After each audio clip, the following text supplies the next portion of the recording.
ಆದ್ರೆ ಅದು ದೋಷಯುಕ್ತವಾಗುತ್ತೆ. ಅದು ಕೆಲವು ಕಡೆ ಆ ರೀತಿಯಾದಂತಹ ನಿಯಮ ಅಂಗೀಕಾರವಾಗೋದಿಲ್ಲ. ಹೇಗೆ ಅಂದ್ರೆ ಅದಕ್ಕೆ ಉದಾಹರಣೆ ಕೊಡ್ತಾರೆ ಇಲ್ಲಿ. ತಂದೆಯಿಂದ ಒಬ್ಬ ಮಗನ ಜನನ ಆಗತ್ತೆ ಅಂತ ಹೇಳಿ ಅನ್ನಿಸ್ಕೊಳ್ತಾನೆ, ಹೊರತು ತಂದೆ ಅಂತ ಅನ್ಸ್ಕೊಳ್ಳಲ್ಲ. ಹಾಗೇನೆ ಇನ್ನೊಂದು ಅಭಾವ ಕೊಡ್ತಾರೆ, ಅದು ಸ್ವಲ್ಪ ಮನಸ್ಸಿಗೆ ಬರೋದು ಕಷ್ಟ, ಅಂದ್ರೂ ಶಾಸ್ತ್ರ ಓದೋರು ಗೊತ್ತಾಗತ್ತೆ. ಒಂದು ಘಟವನ್ನ ನಾಶ ಮಾಡ್ತೀವಿ, ಘಟದ ಧ್ವಂಸ ಆಗತ್ತೆ. ಯಾವ್ದ್ರಿಂದ ಹುಟ್ಟುತ್ತೋದು? ಘಟ ಧ್ವಂಸ ಎನ್ನುವುದು ಯಾವ್ದ್ರಿಂದ ಹುಟ್ಟಿತು? ಒಂದು ಕೋಲಿನಿಂದ, ದಂಡದಿಂದ ಹುಟ್ಟಿತು. ಆದ್ರೆ ಘಟ ಧ್ವಂಸ ಅನ್ನೋದು ದಂಡವಾಗೋದಿಲ್ಲ. ಅಂದ್ರೆ ಇದ್ರ ಯಾವ್ದ್ರಿಂದ ಹುಟ್ಟುತ್ತೋ ಅದೇ ಆಗ್ಬೇಕು ಅಂತ ಏನಾದ್ರು ನೀವು ಹೇಳ್ಬಿಟ್ರೆ ಅನೇಕ ಕಡೆ ದೋಷ ಬಂದ್ಬಿಡುತ್ತೆ. ಕೆಲವು ಕಡೆ ಇಲ್ವೇ ಇಲ್ಲ ಎನ್ನುವಂಥದ್ದು ಆಗುತ್ತೆ. ಅಂದ್ರೆ ಎಷ್ಟೋ ಕಡೆ ಅದು ಹಗ್ಗದಿಂದ ಹುಟ್ಟಿದ ಹಾವು ಅಲ್ವೇ ಅಲ್ಲ, ಸುಳ್ಳು, ಅದು ವೃಷ ಆಗುತ್ತೆ. ಹಾಗಾದ್ರೆ ಎರಡೂ ಸೇರಿ ಅಂತ ಇಟ್ಕೊಂಡ್ಬಿಡೋಣ ಅಂತ ಹೇಳಿದ್ರೆ, ಹಗ್ಗ ಮತ್ತು ನಮ್ಮ ಜ್ಞಾನ ಭ್ರಮೆ ಎರಡು ಸೇರಿ ಹಾವು ಹುಟ್ಟಿದೆ. ಆದ್ರಿಂದ ಅದು ಎರಡು ಇದಕ್ಕೆ ಹೊಂದಲ್ಲ. ಅದಕ್ಕೆ ನಾವು ಹೇಳುವಂತಹ ಸುಳ್ಳು ಇನ್ನೊಂದಕ್ಕೆ ಅದು ಹೊಂದಲ್ಲ. ಯಾಕೆಂದ್ರೆ ಹಗ್ಗ ಮತ್ತು ಭ್ರಮೆ ಅಂದ್ರೆ ನಮ್ಮಲ್ಲಿರುವಂತಹ ಭ್ರಾಂತಿ ಇದೆರಡರಿಂದ ಹಾವು ಹುಟ್ಟಿದ್ದು ನಮ್ಗೆ. ಹೀಗಾಗಿ ಅದು ಸರಿಯಲ್ಲ. ಹಾಗಾದಾಗ ಇಲ್ಲಿಯೂ ಹಾಗೆ ಏನಾಗಿದೆ, ಬ್ರಹ್ಮ ಮತ್ತು ನಮ್ಮಲ್ಲಿರುವಂತಹ ಅಜ್ಞಾನ ಅವಿದ್ಯ ಈ ಎರಡರಿಂದ ಜಗತ್ತು ಹುಟ್ಟಿದೆ ಅಂತ ಹೇಳೋದು ಸ್ವಲ್ಪ ಸರಿ ಹೋಗಬಹುದೇನು. ಆದರೆ ಜಗತ್ತು ಯದ್ಯಪಿ ಮಿಥ್ಯೆ ಆದರೂ ಸತ್ವಂತಹ ಒಂದು ಭ್ರಮೆಯಿಂದ ಅದನ್ನ ನಾವು ಅನುಸರಿಸ್ಕೊಂಡು ಹೋಗ್ತೇವೆ. ಯಾಕೆಂದ್ರೆ ವ್ಯವಹಾರಕ್ಕೆ ಅದು ಬೇಕೇ ಬೇಕು. ಜಗತ್ತು ಇಲ್ಲ ಅಂತ ಹೇಳಿದ ತಕ್ಷಣ ನಮ್ಮ ವ್ಯವಹಾರವೆಲ್ಲ ನಿಲ್ಬಹುದು. ಹಾಗಾಗಿ ಅಲ್ಲಿಯವರೆಗೂ ಸಹ ನಮ್ಮ ವ್ಯವಹಾರಕ್ಕೆ ಬೇಕಾಗುವವರೆಗೂ ಸಹ ಜಗತ್ತು ಸತ್ಯ ಅಂತಾನೆ ಭಾವಿಸಿಕೊಂಡು ನಾವು ವ್ಯವಹಾರ ಮಾಡ್ಬೇಕಾಗತ್ತೆ. ಯದ್ಯಪಿ ಇದು ಭ್ರಮೆ ಆದರೂ ಸಹ ವ್ಯವಹಾರ ಸಿದ್ಧಿಗೋಸ್ಕರ ಭ್ರಮೆಯನ್ನು ನಾವು ಒಪ್ಪಬೇಕು. ಅದರಲ್ಲೇ ಇದನ್ನು ನಾವು ವ್ಯಾವಹಾರಿಕ ಸತ್ಯ ಅಂತ ಕರೀತೇವೆ. ಇದು ಆದಿಯಿಂದ ಅಂಧ ಪರಂಪರಾ ನ್ಯಾಯದಿಂದ ನಡೆದುಕೊಂಡು ಬಂದು ಬಿಟ್ಟಿದೆ. ಅಂದ್ರೆ ಒಬ್ಬರು ಒಂದು ಹೇಳಿದ್ರು ಅಂತ ಹೇಳದ್ಮೇಲೆ ಅದನ್ನೆಲ್ಲ ಬಂದು ಬಂದು ಬಂದು ಬಂದು ಬಂದು ಜಗತ್ತು ಹೀಗಿದೆ ಎನ್ನುವಂತಹ ಒಂದು ಅಂದ್ರೆ ವ್ಯಾವಹಾರಿಕದಲ್ಲಿ ಸತ್ಯ ಎನ್ನುವಂತಹ ಭಾವವೇ ಬಂದು ಬಿಟ್ಟಿದೆ. ಮತ್ತೆ ನಿನ್ನ ವಾಣಿ ವೇದ, ಆ ವೇದ ವಾಣಿಯು ಸಹ ಕರ್ಮಕಾಂಡದಲ್ಲಿ ಅನೇಕ ರೀತಿಯ ಮಿಶ್ರವಾದಂತಹ ಮತ್ತು ಬೋಧನೆಯನ್ನು ಶಕ್ತಿಗಳಿಂದ ಕರ್ಮದಲ್ಲಿಯೇ ತೊಡಗಿರುವಂತಹ ಜನರನ್ನ ಭ್ರಾಂತಿಗೊಳಿಸುತ್ತೆ. ಹಾಗಾಗಿ ಅವರು ಭ್ರಾಂತಿಯಲ್ಲಿಯೇ ಇರ್ತಾರೆ. ಆದರೆ ಇದು ಜಗತ್ತು ಮೊದಲು ಇರಲಿಲ್ಲ, ಆಮೇಲೂ ಇರಲ್ಲ. ಹಾಗಾಗಿ ಮಧ್ಯದಲ್ಲಿದ್ರೂ ಸಹ ಇದ್ದ ಹಾಗಲ್ಲ. ಯಾಕೆಂದ್ರೆ ಯಾವುದಕ್ಕೆ ಆದಿ ಇಲ್ಲ ಅಂತ ಆಯ್ತು, ಮಧ್ಯೆ ಇರುತ್ತೆ ಅನ್ನೋದಕ್ಕೆ ಅದಕ್ಕೆ ಕಾರಣವೇ ಇಲ್ಲ. ಹಾಗಾಗಿ ಮೊದಲು ಇದು ಇರ್ಲಿಲ್ಲ. ಯಾವಾಗ ಸೃಷ್ಟಿಗೆ ಪೂರ್ವದಲ್ಲಿ ವಿಶ್ವ ಇರಲಿಲ್ಲ, ಪ್ರಳಯವಾದ ಮೇಲೂ ಇರೋದಿಲ್ಲ.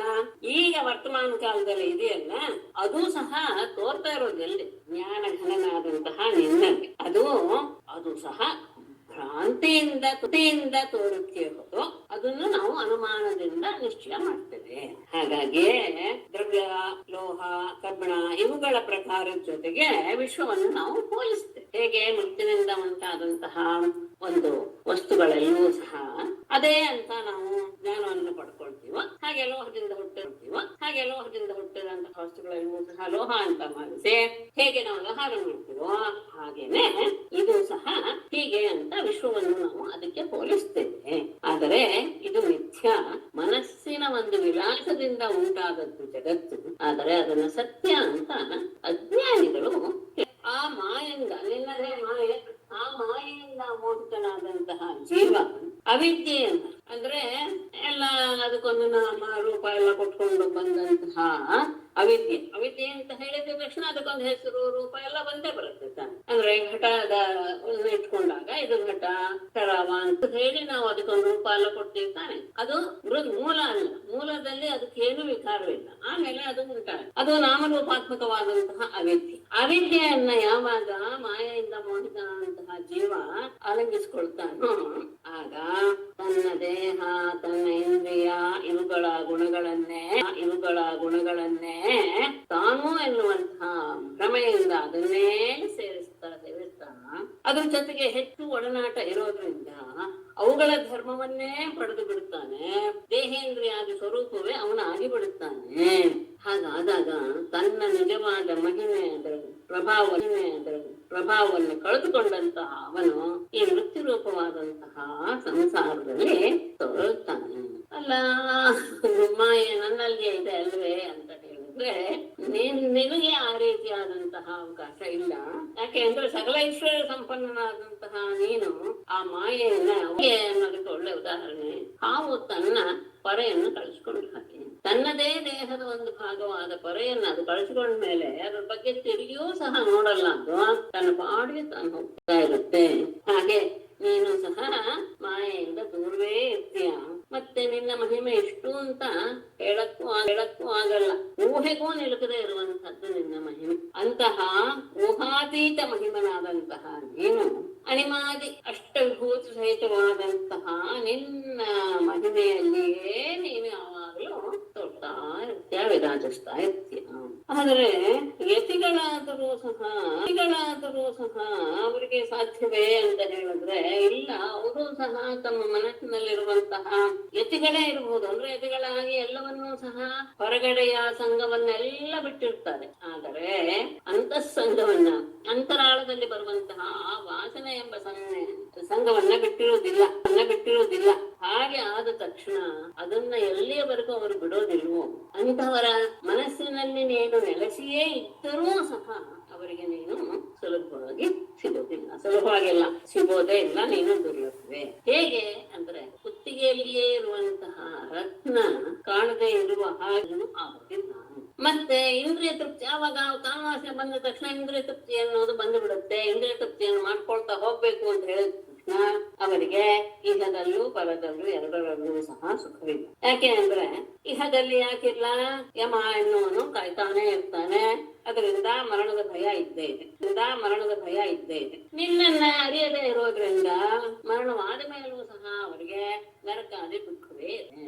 ಆದ್ರೆ ನಿನ್ನನ್ನು ಅರಿತವನು, ಚೆನ್ನಾಗಿ ಅರಿತುಕೊಂಡವನು ಆ ಕಾಮವಾಸನೆ ಎಲ್ಲ ದೂರ ಮಾಡಿಕೊಂಡು, ಅಂತರಂಗದ ಕಾಮವಾಸನೆ ಎಲ್ಲ ದೂರ ಮಾಡಿಕೊಂಡು ಕರ್ಮದ ಫಲವನ್ನು ಕೊಡುವಂತವನು ನೀನೇ ಅಂತ ತಿಳಿದು ನಿನ್ನಿಂದ ಉಂಟಾದಂತಹ ಆ ಕರ್ಮದ ಫಲ, ಅದು ಶುಭ ಆಗಿರ್ಬೋದು ಅಶುಭ ಆ ಶುಭಾಶುಭದ ಫಲಗಳಾದ ಯಾವುದು ಸುಖ ಮತ್ತು ದುಃಖ, ಇವುಗಳನ್ನು ಅವನು ಗಮನಿಸೋದೇ ಇಲ್ಲ.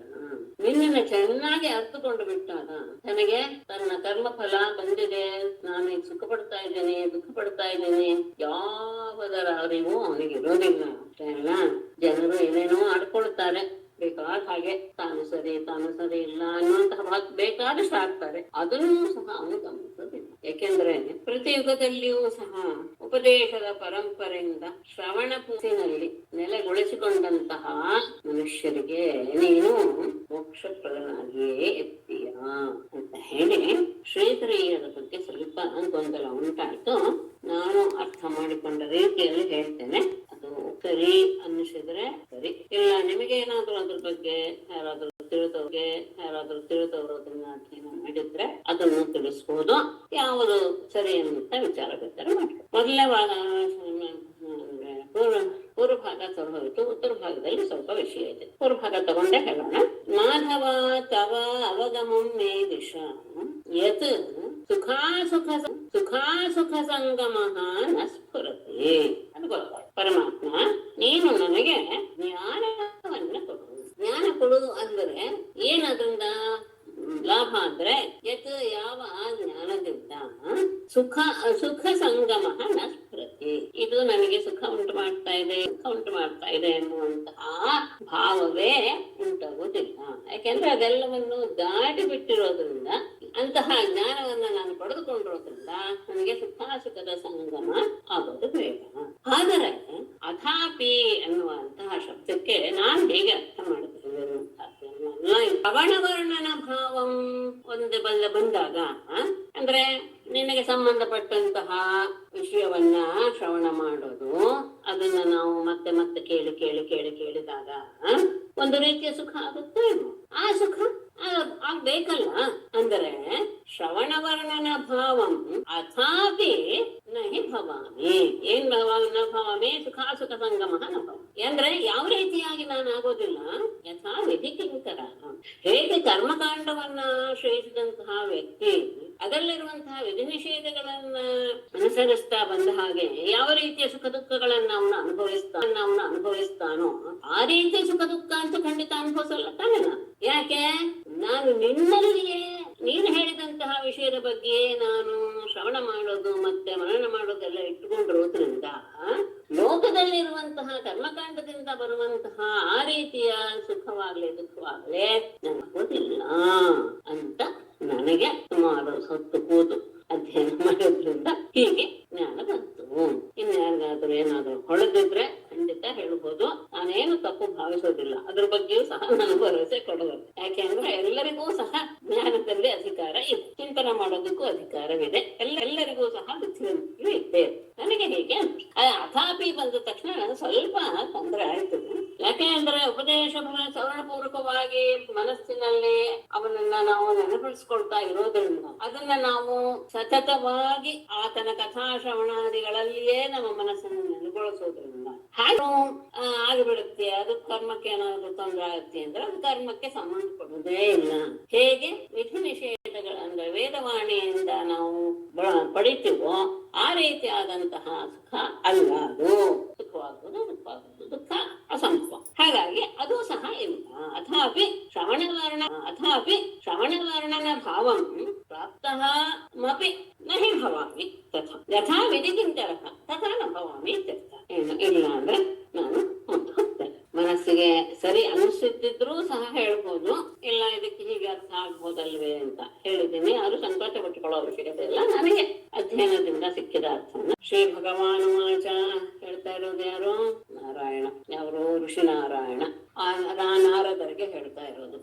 ಮತ್ತೆ ಮುಂದುವರಿಸಿ ಇತ್ಯೇತದ್ ಬ್ರಹ್ಮಣ ಪುತ್ರಾಃ ಆಶ್ರಿತ್ಯಾತ್ಮಾನುಶಾಸನಂ ಸನಂದನಮಥಾನರ್ಚುಃ ಸಿದ್ಧಾಃ ಜ್ಞಾತ್ವಾ ಆತ್ಮನೋಗತಿಂ. ಇಲ್ಲಿ ಭವನ್ಯಧನವರೆಗೂ ಹೇಳಿರುವಂತಹ ಮಾತು ಸನಂದನರ ಮಾತು. ಅವರಲ್ಲೇ ತಮ್ಮಲ್ಲಿ ಒಬ್ಬರನ್ನ ಅರಿಸಿಕೊಂಡು ಆತನ ಹತ್ರ ಇವರೆಲ್ಲ ಕೇಳುವ ಹಾಗೆ ಮಾಡಿಕೊಂಡು 4 ಜನ ಬ್ರಾಹ್ಮಣ ಮಾನಸ ಪುತ್ರರು. ಸನಂದನನ ಮಾತು ಮುಗಿತು ಅಂತ ಭಗವಂತನೇ ಹೇಳಿದ. ಆ ಭಗವಂತ ತನ್ನ ಮಾತನ್ನು ಮುಂದುವರಿಸ್ತಾನೆ. ಇತಿ ಬ್ರಹ್ಮಣಃ ಪುತ್ರಃ ಏತತ್ ಆತ್ಮಾನುಶಾಸನಂ ಆಶ್ರಿತ್ಯ ಬೇಡ ಇತಿ ಏತತ್ ಆತ್ಮಾನುಶಾಸನಂ ಆಶ್ರಿತ್ಯ ಬ್ರಹ್ಮಣಃ ಪುತ್ರಾಃ ಸಿದ್ಧಾಃ ಆತ್ಮನಃ ಗತಿಂ ಜ್ಞಾತ್ವಾ ಅಥ ಸನಂದನಂ ಆನರ್ಚುಃ.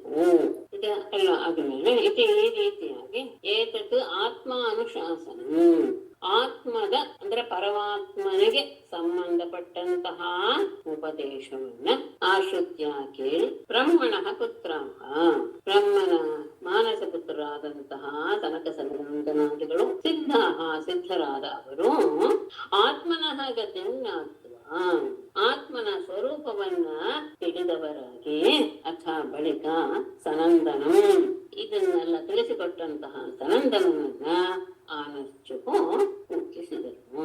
ಈ ರೀತಿಯಾಗಿ ಆತ್ಮವಿದ್ಯೆಯನ್ನ ಹೇಳಿದ್ದನ್ನ ಕೇಳಿ ಬ್ರಹ್ಮನ ಪುತ್ರರಾಗಿ ಸಿದ್ಧರಾದಂತಹ ಮಹರ್ಷಿಗಳು ಆತ್ಮನ ಸ್ವರೂಪವನ್ನ ಚೆನ್ನಾಗಿ ಅರಿತು ಸನಂದನನ್ನ ಪೂಜಿಸಿದರು. ಇತ್ಯಶೇಷಸಾಮ್ನಾಯ ಪುರಾಣೋಪನಿಷತ್ರಸಃ ಸಮುದ್ಧತಃ ಪೂರ್ವಜಾತೈಃ ವ್ಯೋಮಯಾನೈಃ ಮಹಾತ್ಮಭಿಃ.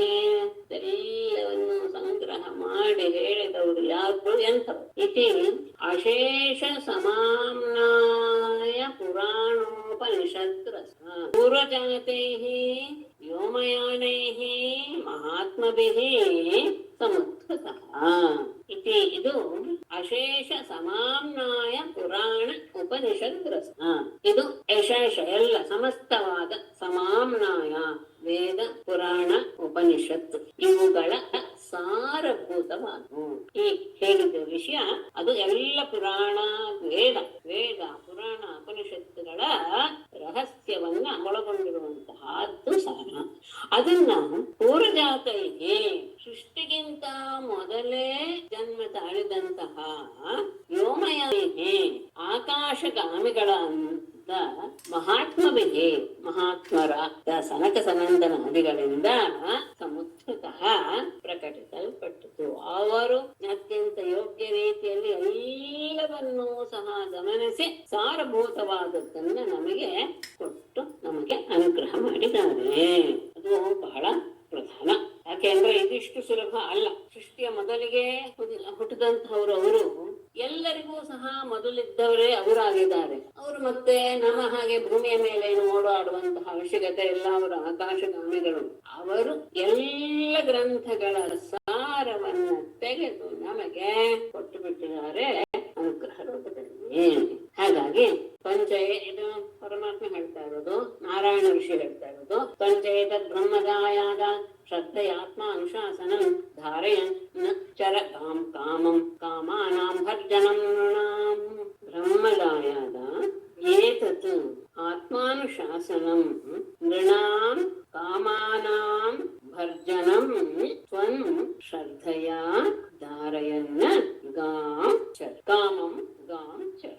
ಬ್ರಹ್ಮದಾಯಾದ, ದಾಯಾದ ಎನ್ನುವ ಶಬ್ದಕ್ಕೆ ಅರ್ಥ ಏನು ಅಂದ್ರೆ, ದಾಯ ಅಂದ್ರೆ ಆಸ್ತಿ, ತಂದೆಯಿಂದ ಬಂದಂತಹ ಆಸ್ತಿ, ಅದನ್ನ ಅನುಭವಿಸುವಂಥವರು ದಾಯಾದ. ನೀನು ಬ್ರಹ್ಮನ ದಾಯಾದ. ಅದಕ್ಕೆ ಇಲ್ಲಿ ಅರ್ಥ ತುಂಬಾ ಚೆನ್ನಾಗಿ ಕೊಟ್ಟಿದ್ದಾರೆ ಹೃದಯದಲ್ಲಿ. ಬ್ರಹ್ಮನೇ ನಿನಗೆ ಅಂದ್ರೆ ಬ್ರಹ್ಮ ವಸ್ತುವೇ ನಿನಗೆ ದಾಯ, ಆಸ್ತಿ. ಅದನ್ನ ನೀನು ಈಗ ಅನುಭವಿಸ್ತೀಯಾ ಅಂದ್ರೆ ಆತ್ಮಸ್ವರೂಪದ ಆನಂದವನ್ನು ನೀನು ಅನುಭವಿಸ್ತೀಯ ಎನ್ನುವ ಅರ್ಥ ಬ್ರಹ್ಮದಾಯದ ಶಬ್ದಕ್ಕೆ ಹೇಳಿದ್ದಾರೆ. ವಿಶೇಷವಾಗಿ ಬ್ರಹ್ಮದಾಯದ ಅಂದ್ರೆ ಬ್ರಹ್ಮನ ಮಗನೇ ಅಂತ ಅರ್ಥ, ನಾರದನೇ ಅಂತ ಸಹಜವಾದ.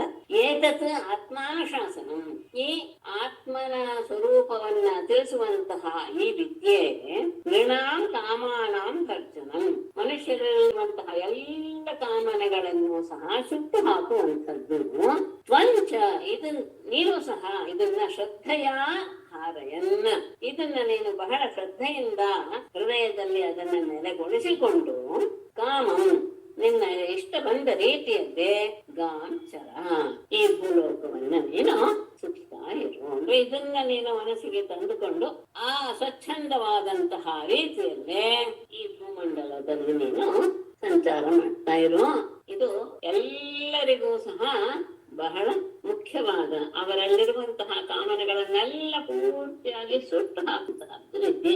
ಇದನ್ನ ನೀನು ಶ್ರದ್ಧೆಯಿಂದ ಮನಸ್ಸಿನಲ್ಲಿ ನೆಲೆಗೊಳಿಸಿಕೊಂಡು ನೀನು ಭೂಲೋಕದಲ್ಲಿ ಸಂಚಾರ ಮಾಡ್ತಾ ಇರು ಅಂತ ನಾರಾಯಣ ಋಷಿ ನಾರದನಿಗೆ ಹೇಳಿದ ಮಾತು. ಅದನ್ನ ಮತ್ತೆ ಶುಕರು ಕಥೆ ಮುಂದುವರಿಸ್ತಾ ಹೇಳ್ತಾರೆ. ಶ್ರೀಶುಕೋವಾಚ ಏವಂ ಸ ಋಷಿಣಾದಿಷ್ಟಂ ಗೃಹೀತ್ವಾ ಶ್ರದ್ಧಯಾ ಭವಾನ್ ಪೂರ್ಣಶ್ರುತಧರೋ ರಾಜನ್ ಆಹ ವೀರವ್ರತೋ ಮುನಿಃ. ರಾಜನ್ ಏವಂ ಋಷಿಣಾ ಆದಿಷ್ಟಂ ವೀರವ್ರತಃ ಮುನಿಃ ಶ್ರುತಧರಃ ಶ್ರದ್ಧಯಾ ಗೃಹೀತ್ವಾ ಶ್ರುತಧರಃ ಪೂರ್ಣಃ ಆತ್ಮವಾನ್. ಏವಂ ಈ ರೀತಿಯಾಗಿ ಋಷಿಣ ಆದಿಷ್ಟಂ, ನಾರಾಯಣ ಋಷಿಯಿಂದ ಉಪದೇಶ ಮಾಡಲ್ಪಟ್ಟಂತಹ ವಿಷಯವನ್ನ ಸಹ ಆ ನಾರದರು ಎಂಥವರು ವೀರವ್ರತಃ ಅಂದ್ರೆ ನೈಷ್ಠಿಕ ಬ್ರಹ್ಮಚಾರಿಗಳಾದಂತಹ ಮುನಿಯಾದ ಅವರು ಶ್ರದ್ಧೆಯ ಗೃಹೀತ, ಅವರು ಹೇಳಿದ್ದನ್ನ ಬಹಳ ಶ್ರದ್ಧಾಪೂರ್ವಕವಾಗಿ ಅದನ್ನ ಸ್ವೀಕರಿಸಿ ಶ್ರುತಧರ ಹೇಳಿದ ವಿಷಯವನ್ನ ಮನಸ್ಸಿನಲ್ಲಿ ಧರಿಸಿಕೊಳ್ಳುವವರಾಗಿ ಪೂರ್ಣ ಕೃತಕೃತ್ಯನಾಗಿ ಪರಿಪೂರ್ಣನಾಗಿ ಭಗವಾನ್ ಆತ್ಮಜ್ಞಾನಿಯಾಗಿ ಆಹಾ ಪರಮಾತ್ಮನಿಗೆ ಮುಂದಿನ ಮಾತನ್ನ ಹೀಗೆ ನಾರಾಯಣ ಋಷಿ ಹೇಳಿದ್ದನ್ನ ಉಪದೇಶ ಮಾಡಿದ್ದನ್ನೆಲ್ಲ ಅವರಿಗೆ ಯೋಗ್ಯತೆ ಇತ್ತು. ಯಾಕೆ ವೀರವ್ರತ ಶಬ್ದ ಹಾಕಿದ್ದಾರೆ. ನೈಷ್ಠಿಕ ಬ್ರಹ್ಮಚಾರಿ ವ್ರತವನ್ನ ಆಶ್ರಯಿಸಿದಂತಹ ನಾರದ ಮುನಿಗಳು ಅವ್ರು ಹೇಳಿದ್ದನ್ನೆಲ್ಲ ಗ್ರಹಿಸಿದ್ರು. ಶ್ರುತಧರ ಅದು ತುಂಬಾ ಮುಖ್ಯ. ಹೇಳಿದ್ದನ್ನೆಲ್ಲ ಪರಿಪೂರ್ಣವಾಗಿ ತಮ್ಮ ಮನಸ್ಸಿನಲ್ಲಿ ನೆಲೆಗೊಳಿಸಿಕೊಂಡ್ರು, ಕೃತಕೃತ್ಯರಾದರು. ಅಂತಹ ಅವರು ಆತ್ಮಜ್ಞಾನಿಯನ್ನು ಆತ್ಮವನ್ನ ಸರಿಯಾಗಿ ಅರಿತವರೂ ಆಗಿ ಪರಮಾತ್ಮನಿಗೆ ಹೀಗೆ ಹೇಳ್ತಾರೆ. ನಾರದ ವಾಚ ನಮಸ್ತಸ್ಮೈ ಭಗವತೆ ಕೃಷ್ಣಾಯ ಅಮರಕೀರ್ತಯೇ ಯೋಧತ್ತೆ ಸರ್ವಭೂತಾನಾಂ ಅಭವಾಯ ಉಷತೆ ಕಲಾಹ. ಕೃಷ್ಣಾವತಾರದ ಮೂಲಕ ಕೃಷ್ಣಾವತಾರವನ್ನು ಮನಸ್ಸಿಗೆ ತಂದುಕೊಂಡು ನಾರಾಯಣನಿಗೆ ನಮಸ್ಕಾರ ಮಾಡ್ತಾರೆ. ನಮಃ ನಮಃ.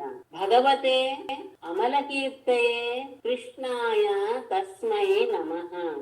ಯಃ ಸರ್ವಭೂತಾನಾಂ ಅಭವಾಯ ಉಷತೀಃ ಕಲಾಃ ತತ್ವೇ. ಭಗವತೆ ಪರಮಾತ್ಮನಾದ ಅಮಲ ಕೀರ್ತಯೇ ಪರಿಶುದ್ಧ ಕೀರ್ತಿಯುಳ್ಳಂತಹ ತಸ್ಮೈ ಕೃಷ್ಣಾಯ ನಮಃ.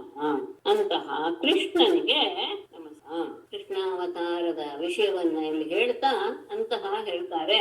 ಒಂದು ಮಾತು ಹೇಳ್ತಾರೆ, ಅದೇ ನಾನು ಇದನ್ನ ಯಾವಾಗ್ಲೂ ಹೇಳುತ್ತೇನೆ. ಪರಮಾತ್ಮನ ಎಲ್ಲ ರೀತಿಯ ಅಂಶಗಳನ್ನೂ ಸಹ ಒಳಗೊಂಡಂತಹ ಅವತಾರ ಉಳಿದ ಎಲ್ಲ ಅವತಾರಗಳಲ್ಲಿಯೂ ಸಹ ಕೆಲವು ಕಡೆ ಕಡಿಮೆ, ಕೆಲವು ಕಡೆ ಹೆಚ್ಚು, ಹೀಗಿದೆ. ರಾಮನಲ್ಲಿ ಹೆಚ್ಚು ಇದೆ. ಆದ್ರೆ ಪರಿಪೂರ್ಣವಾದಂತಹ ಕಲೆಗಳು ಅಂದ್ರೆ ಎಲ್ಲ ರೀತಿಯ ಪರಬ್ರಹ್ಮ ವಸ್ತುವಿನ ಕಲೆಗಳು ಸಹ ಅಂಶಗಳು ಸಹ ಇರುವುದು ಕೃಷ್ಣನಲ್ಲಿಯೇ. ಹಾಗಾಗಿ ಕೃಷ್ಣನ ಸ್ಮರಿಸಿಕೊಳ್ತಾ ಎಂಥವನು ಅಮಲ ಕೀರ್ತಿ, ಪರಿಶುದ್ಧವಾದ ಕೀರ್ತಿಯುಳ್ಳಂತಹ ಕೃಷ್ಣನಿಗೆ ನಮಸ್ಕಾರ. ಯಹ ಯಾವ ಕೃಷ್ಣನು ಸರ್ವಭೂತಾನ ಎಲ್ಲ ಜೀವಿಗಳಿಗೂ ಸಹ ಅಭವಾಯ ಪುನರ್ಜನ್ಮವಿಲ್ಲದೆ ಇರುವಂತಹ ಮೋಕ್ಷವನ್ನ ಕೊಡುವುದಕ್ಕೋಸ್ಕರ ಉಷತೀಹಿಲಾಹ ಎಲ್ಲ ರೀತಿಯ ಪ್ರಿಯವಾದಂತಹ ತನ್ನ ಅಂಶಗಳನ್ನು ಕಲೆಗಳನ್ನು ಸಹ ಧತ್ತೆ ಧರಿಸಿದನು. ನೀನು ಪರಮಾತ್ಮ ಕೃಷ್ಣನೇ ಆಗಿದೆಯ, ಪರಿಶುದ್ಧನಾದಂತಹ ಕೀರ್ತಿಯುಳ್ಳವನು, ಎಲ್ಲ ಜೀವಿಗಳಿಗೂ ಸಹ ಅವರಿಗೆ ಮತ್ತೆ ಹುಟ್ಟುಬಾರದು. ಅಭವಾಯ, ಅಭವ ಅಂದ್ರೆ ಹುಟ್ಟು ಇಲ್ಲದೆ ಇರುವಂತಹ ಮೋಕ್ಷವನ್ನೇ ಕೊಡೋದಕ್ಕೋಸ್ಕರ ನೀನು ಪರಿಪೂರ್ಣವಾದಂತಹ ಎಲ್ಲ ಅಂಶಗಳನ್ನ ಭಗವತ್ಕಲೆಗಳನ್ನು ಸಹ ಧರಿಸಿದೀನ ಅಂತ ಹೇಳಿ ಇತ್ಯಾದ್ಯಂ ಋಷಿಮಾನಮ್ಯ ತಚ್ಚಿಷ್ಯಾಂಶ ಮಹಾತ್ಮನಃ ತಥೋಗಾದಾಶ್ರಮಂ ಸಾಕ್ಷಾತ್ ಪಿತುಃ ದ್ವೈಪಾಯನಸ್ಯ ಮೇ ಇತಿ ಆದ್ಯಂ ಋಷಿಂ ಆನಮ್ಯ ತಚ್ಚಿಷ್ಯಾನ್ ಮಹಾತ್ಮನಃ ಅಭಿಮುಖ್ಯ ತತಃ ಸಾಕ್ಷಾತ್ ಮೇ ಪಿತುಃ ದ್ವೈಪಾಯನಸ್ಯ ಆಶ್ರಮಂ ಇತಿ. ಈ ರೀತಿಯಾಗಿ ಆದ್ಯಂ ಋಷಿ ಮೊದಲನೆಯ ಋಷಿಯಾದಂತಹ ನಾರಾಯಣ ಋಷಿಗೆ ಆನಮ್ಯ ನಮಸ್ಕಾರ ಮಾಡಿ, ಅಲ್ಲಿರುವಂತಹ ತತ್ಶಿಷ್ಯಾನ್ ಮಹಾತ್ಮನಶ್ಚ ಆನಮ್ಯ, ಅಲ್ಲಿ ಅವರ ಶಿಷ್ಯರಾದಂತಹ ಮಹಾತ್ಮರು ಇದ್ದರು, ಅವರಿಗೆಲ್ಲರಿಗೂ ಸಹ ನಮಸ್ಕಾರ ಮಾಡಿ, ತತಃ ಅಲ್ಲಿಂದ ಸಾಕ್ಷಾತ್ ಆದ ಶಬ್ದಾದ ಹೇಳಿದ್ದಾರೆ, ಹೇಳ್ತೇನೆ. ಮೇ ಪಿತುಃ ದ್ವೈಪಾಯನಸ್ಯ, ನನ್ನ ತಂದೆಯಾದಂತಹ ವ್ಯಾಸರ ಆಶ್ರಮಕ್ಕೆ ಅಗಾತ್ ಹೋದರು. ನಾರದರು ನಾರಾಯಣ ಋಷಿಯಿಂದ ಈ ರೀತಿಯಾದಂತಹ ಆತ್ಮಸ್ವರೂಪದ ಜ್ಞಾನವನ್ನು ಪಡೆದುಕೊಂಡ ಮೇಲೆ ಆತನಿಗೆ ಭಕ್ತಿಪೂರ್ವಕವಾಗಿ ನಮಸ್ಕಾರ ಮಾಡಿ, ಅಲ್ಲಿರುವಂತಹ ಮಹಾತ್ಮರುಗಳಿಗೂ ಸಹ ನಮಸ್ಕಾರ ಮಾಡಿ, ಅಲ್ಲಿಂದ ನೇರವಾಗಿ ವ್ಯಾಸರ ಆಶ್ರಮಕ್ಕೆ ಬಂದರು. ವ್ಯಾಸರಿಂದ ಸಾಕ್ಷಾತ್ ಪಿತುಹು ಅಂತ ಇದೆಯಲ್ಲ, ಏನು ಅಂತ ಇಲ್ಲಿ ಅರ್ಥ ಕೊಡ್ತಾರೆ. ವ್ಯಾಸರು ಅಗ್ನಿಮಂಥನದ ಸಂದರ್ಭದಲ್ಲಿ ಆ ಅರಣ್ಯಲ್ಲಿ ಬಿದ್ದಂತಹ ತನ್ನ ವೀರ್ಯವನ್ನ ಕಡೆದ್ರು, ಅದರಿಂದ ಹುಟ್ಟಿದವನು ಶುಕ ಅಂತ ಇದೆ. ಹಾಗಾಗಿ ನೇರವಾಗಿ ತಂದೆಯಿಂದಲೇ ಆವಿರ್ಭವಿಸಿದಂತಹ, ಹಾಗಾಗಿ ಸಾಕ್ಷಾತ್ ಮೇ ಪಿತುಹು ಅಂತ ಶಬ್ದವನ್ನ ಹಾಕಿದ್ದಾರೆ. ಹೀಗೆ ಇದೆ ಅಂತ ಶುಕನ ಉತ್ಪತ್ತಿ ಹೀಗಿದೆ. ಅಲ್ಲಿ ವ್ಯಾಸರ ಆಶ್ರಮಕ್ಕೆ ಹೋದರು. ಸಮಾಜಿತೋ ಭಗವತಾ ಕೃತಾಸನ ಪರಿಗ್ರಹ ತಸ್ಮೈ ತದ್ವರ್ಣಯಾಮಾಸ ನಾರಾಯಣ ಮುಖಾಚ್ಯುತಂ. ಭಗವತಾ ಸಭಾಜಿತಃ ಕೃತಾಸನ ಪರಿಗ್ರಹ ತಸ್ಮೈ ನಾರಾಯಣ ಮುಖಾಚ್ಯುತಂ ತತ್ ವರ್ಣಯಾಮಃ. ಭಗವತ ಪೂಜ್ಯನಾದಂತಹ ವ್ಯಾಸರಿಂದ ಸಮಾಜಿತಃ ಸತ್ಕಾರ ಮಾಡಲ್ಪಟ್ಟಂತಹ ನಾರದರು ಕೃತಾಸನ ಪರಿಗ್ರಹ ಆಸನದಲ್ಲಿ ಕುಳಿತುಕೊಂಡವರಾಗಿ ತಸ್ಮೈ ಆ ವ್ಯಾಸರಿಗೆ ನಾರಾಯಣ ಮುಖಾಚ್ಯುತಂ, ನಾರಾಯಣ ಋಷಿಯಿಂದ ಕೇಳಿದ್ದೆಲ್ಲವನ್ನೂ ಸಹ, ಆತ ಹೇಳಿದ್ದು ಕೇಳಿದ್ದೆಲ್ಲವನ್ನೂ ಸಹ ನಾರಾಯಣ ಮುಖಾತ್ ಶ್ರುತಂ, ನಾರಾಯಣ ಋಷಿಯ ಬಾಯಿಯಿಂದಲೇ ಕೇಳಿದಂತಹ ತತ್ ಆ ಆತ್ಮ ಸ್ವರೂಪದ ವಿಷಯವನ್ನ ವರ್ಣಯಾಮಾಸ ತಿಳಿಸಿದನು. ಹಾಗಾಗಿ ಅವರು ಈ ಗ್ರಂಥದಲ್ಲಿ ಅದನ್ನ ನಮಗೆ ತಿಳಿಸ್ಕೊಟ್ರು. ಬಂದಂತಹ ನಾರದರನ್ನ ಯೋಗ್ಯ ರೀತಿಯಲ್ಲಿ ಸತ್ಕಾರ ಮಾಡಿದ್ರು. ಅದಾದ್ಮೇಲೆ ನಾರದರು ಆ ನಾರಾಯಣ ವಿಷಯದಿಂದ ಕೇಳಲ್ಪಟ್ಟಂತಹ ಎಲ್ಲ ವಿಷಯವನ್ನು ಸಹ ವ್ಯಾಸರಿಗೆ ತಿಳಿಸಿದ್ರು ಅಂತ ಹೇಳಿ ಶುಕ್ರ ಹೇಳ್ತಾರೆ. ಈಗ ಅದು ಇಲ್ಲ ಆಕ್ಚುಲ್ ಆಗಿ, ಆದ್ರೆ ಶುಕ್ರ ಹೇಳಿದ್ದು ಅಂತ ಇಟ್ಕೊಳ್ಬೇಕು. ಇತ್ಯೇತದ್ವರ್ಣಿತಂ ರಾಜನ್ ಎನ್ನ ಪ್ರಶ್ನ ಕೃತಸ್ತ್ವಯ ಯಥಾ ಬ್ರಹ್ಮಣ್ಯ ನಿರ್ದೇಶ್ಯೆ ನಿರ್ಗುಣೇ ಮನಶ್ಚರೇತ್. ರಾಜನ್ ಯತ್ ನಃ ತ್ವಯಾ ಪ್ರಶ್ನಃ ಕೃತಃ ಯಥಾ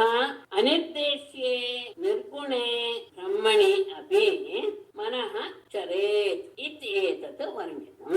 ರಾಜನೇ ಯತ್ ಯಾವ ನಹ ನಮಗೆ ತ್ವಯಾ ಪ್ರಶ್ನಃ ಕೃತಃ, ನೀನು ನಮ್ಗೆ ಪ್ರಶ್ನೆ ಮಾಡಿದ್ದೆ ಏನಂತ, ಯಥಾ ಅನಿರ್ದೇಶ್ಯೆ ನಿರ್ದೇಶಿಸಲು ಅಶಕ್ಯವಾದಂತಹ ನಿರ್ಗುಣೆ ಗುಣರಹಿತನಾದಂತಹ ಬ್ರಹ್ಮಣಿ ಬ್ರಹ್ಮನ ವಿಷಯದಲ್ಲಿ ಮನಃ ಚತೆ ಮನಸ್ಸು ಹೋಗೋದು ಹೇಗೆ ಅಂತ ಕೇಳಿದ್ಯಲ್ಲ, ಇತ್ಯೇತತ್ ಅನುಕ್ತಂ.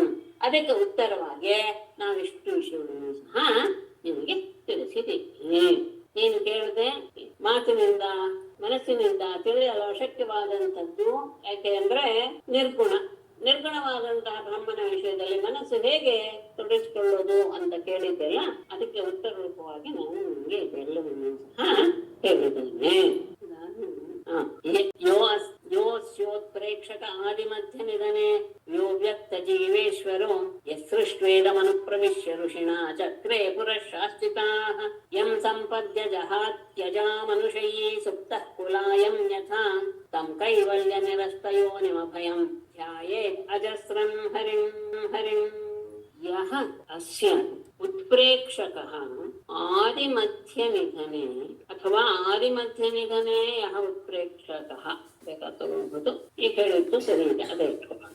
ಯಹ ಅವ್ಯಕ್ತ ಜೀವೇಶ್ವರಃ ಯಹ ಇದಂ ಸೃಷ್ಟ್ವಾ ಅನುಪ್ರವಿಶ ಪುರಃ ಚಕ್ರೇ ತಾಃ ಶಾಸ್ತಿ ಯಂ ಸಂಪದ್ಯ ಅಜಾಂ ಅನುಶಯೀ ಅಜಾಂ ಯಂ ಸಂಪದ್ಯ ಅನುಶಯೀ ಅಜಾಂ ಜಹಾತಿ ಸುಪ್ತಃ ಯಥಾ ಕುಲಾಯಂ ತಂ ಕೈವಲ್ಯ ನಿರಸ್ತಯೋನಿಂ ಹರಿಂ ಅಜಸ್ರಂ ಧ್ಯಾಯೇತ್. ಯಹ ಯಾವ ಪರಮಾತ್ಮನು ಅಂದ್ರೆ ಇದೆಲ್ಲ ವಿಷಯವನ್ನು ಸಹ ಒಂದು ರೀತಿಯಾಗಿ ಏನು ಕನ್ಕ್ಲೂಷನ್ ಬಂದು ಹೇಳಿದ ಹಾಗೆ ಇದನ್ನ ನಮಗೆ ತಿಳಿಸ್ತಾ ಇದ್ದಾರೆ.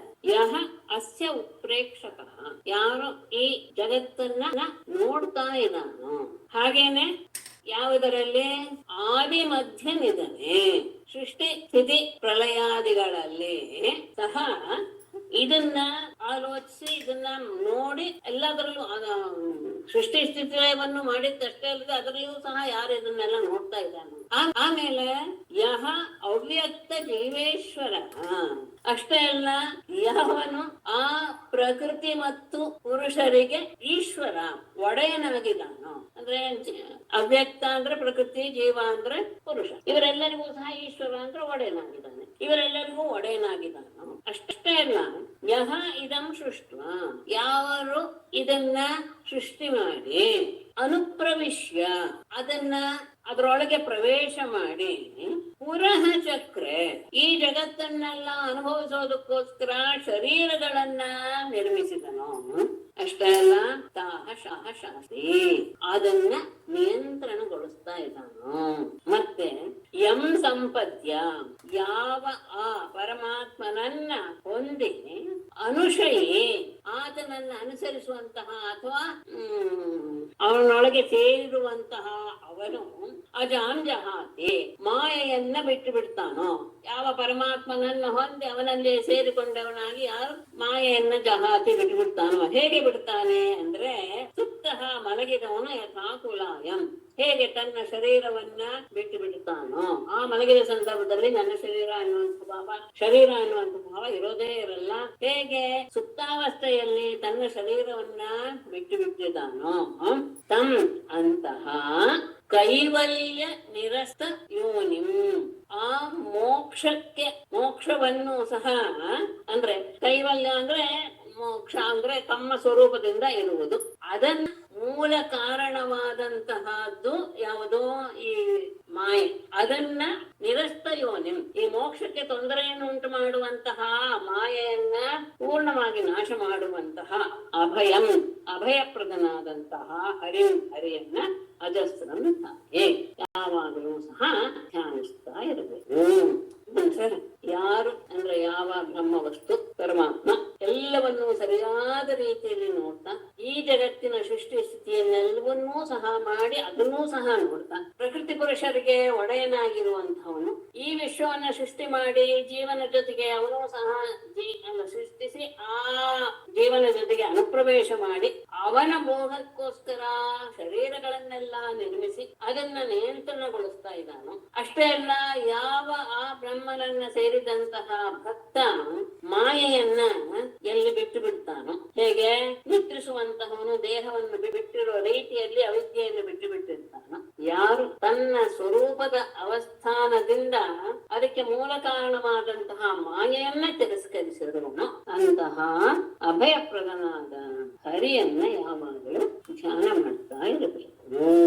ಯೋಸ್ಯೋತ್ಪ್ರೇಕ್ಷಕ ಆರ್ಯಮಧ್ಯನಿಧನೆ ಯೋವ್ಯಕ್ತ ಜೀವೇಶ್ವರೋ ಯಸೃಷ್ಟ್ವೇದ ಮನು ಪ್ರವಿಶ್ಯ ಋಷಿಣಾ ಚತ್ವೇ ಪುರಃಶಾಸ್ತ್ರಿತಾಃ ಯಂ ಸಂಪದ್ಯ ಜಹಾತ್ಯಜಾ ಮನುಷೈ ಸುಪ್ತಃ ಕುಲಾಯಂ ಯಥಾ ತಂ ಕೈವಲ್ಯ ನಿರಸ್ತಯೋ ನಿಮಭಯಂ ಧ್ಯಾಯೇತದಸ್ವಂ ಹರಿಂ. ನಾರಾಯಣಂ ನಮಸ್ಕೃತ್ಯ ನರಂ ಚೈವ ನರೋತ್ತಮಂ ದೇವೀಂ ಸರಸ್ವತೀಂ ವ್ಯಾಸಂ ತತೋ ಜಯಮುದೀರಯೇತ್. ಸರ್ವೇ ಭವಂತು ಸುಖಿನಃ, ಸರ್ವೇ ಸಂತು ನಿರಾಮಯಾಃ, ಸರ್ವೇ ಭದ್ರಾಣಿ ಪಶ್ಯಂತು, ಮಾ ಕಶ್ಚಿತ್ ದುಃಖಭಾಗ್ ಭವೇತ್. ಧನ್ಯವಾದಗಳು ಮೇಡಮ್. ನಮಸ್ತೆ. ನಮಸ್ತೆ ಮೇಡಮ್. ಒಳ್ಳೆ